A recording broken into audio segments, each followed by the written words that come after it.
Je lis du livre de 1 Corinthiens chapitre 3 au verset 11 qui suit. Car personne ne peut poser un autre fondement que celui qui a été posé, savoir Jésus-Christ. Notre thème pour aujourd'hui, c'est le fondement. Prions. Seigneur notre Dieu, notre Père, combien nous te sommes reconnaissants pour l'occasion que nous avons ce matin de venir une fois de plus découvrir ta parole, la vérité. Merci de nous oindre de ton esprit et que nous puissions comprendre ce que tu nous enseignes. Au nom de Jésus pour ta gloire éternelle. Amen.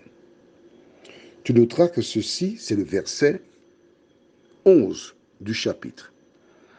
De quoi s'agit-il précisément? Lisons donc à partir du verset 1er. Le livre de Corinthiens, c'est une lettre que Paul a rédigée pour les personnes qui habitaient à Corinthe. Verset 1. Pour moi, frères, ce n'est pas comme à des hommes spirituels que j'ai pu vous parler, mais comme à des hommes charnels, comme à des enfants en Christ.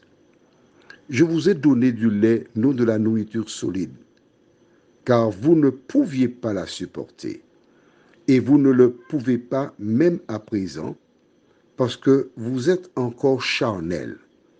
En effet, puisqu'il y a parmi vous de la jalousie et des disputes, n'êtes-vous pas charnels et ne marchez-vous pas selon l'homme?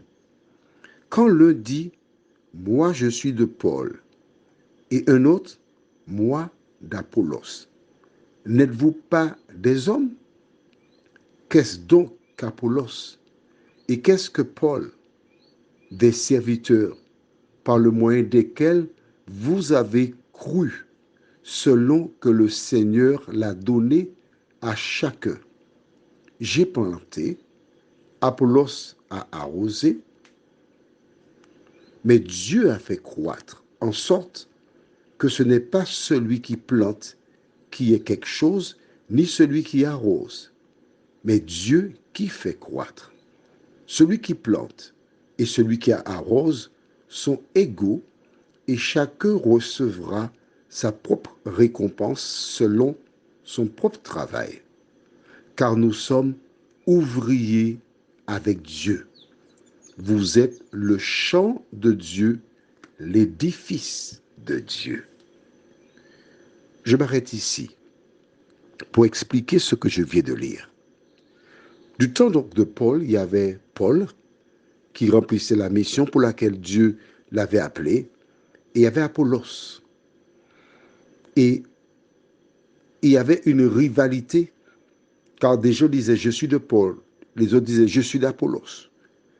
Et Apollos a rappelé une chose. Paul, du moins, a rappelé une chose fondamentale. Il a dit, s'il le plante, l'autre arrose, mais c'est Dieu qui fait grandir. Vois-tu, du temps de Paul, il y avait des schismes, il y avait des querelles. Et c'est pour cela que Jésus, dans la prière sacerdotale, nous avons déjà vu cela, dans Jean chapitre 17, il a prié pour demander à Dieu que les croyants soient unis. Mais chaque fois que Dieu a un projet, l'ennemi vient pour contrecarrer. Alors prends ta Bible à nouveau dans Jean chapitre 17. Jean chapitre 17. J'attends que tu aies trouvé.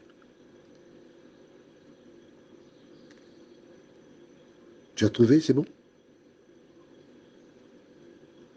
Et je lirai à partir du verset 14. Je leur ai donné ta parole et le monde les a haïs, parce qu'ils ne sont pas du monde, comme moi je ne suis pas du monde. Je ne te prie pas de les ôter du monde, mais de les préserver du mal. Ils ne sont pas du monde, comme moi, je ne suis pas du monde. Sanctifie-les par ta vérité.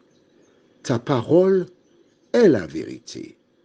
Comme tu m'as envoyé dans le monde, je les ai aussi envoyés dans le monde, et je me sanctifie moi-même pour eux, afin qu'eux aussi soient sanctifiés par la vérité. La vérité, tu sais que c'est Jésus.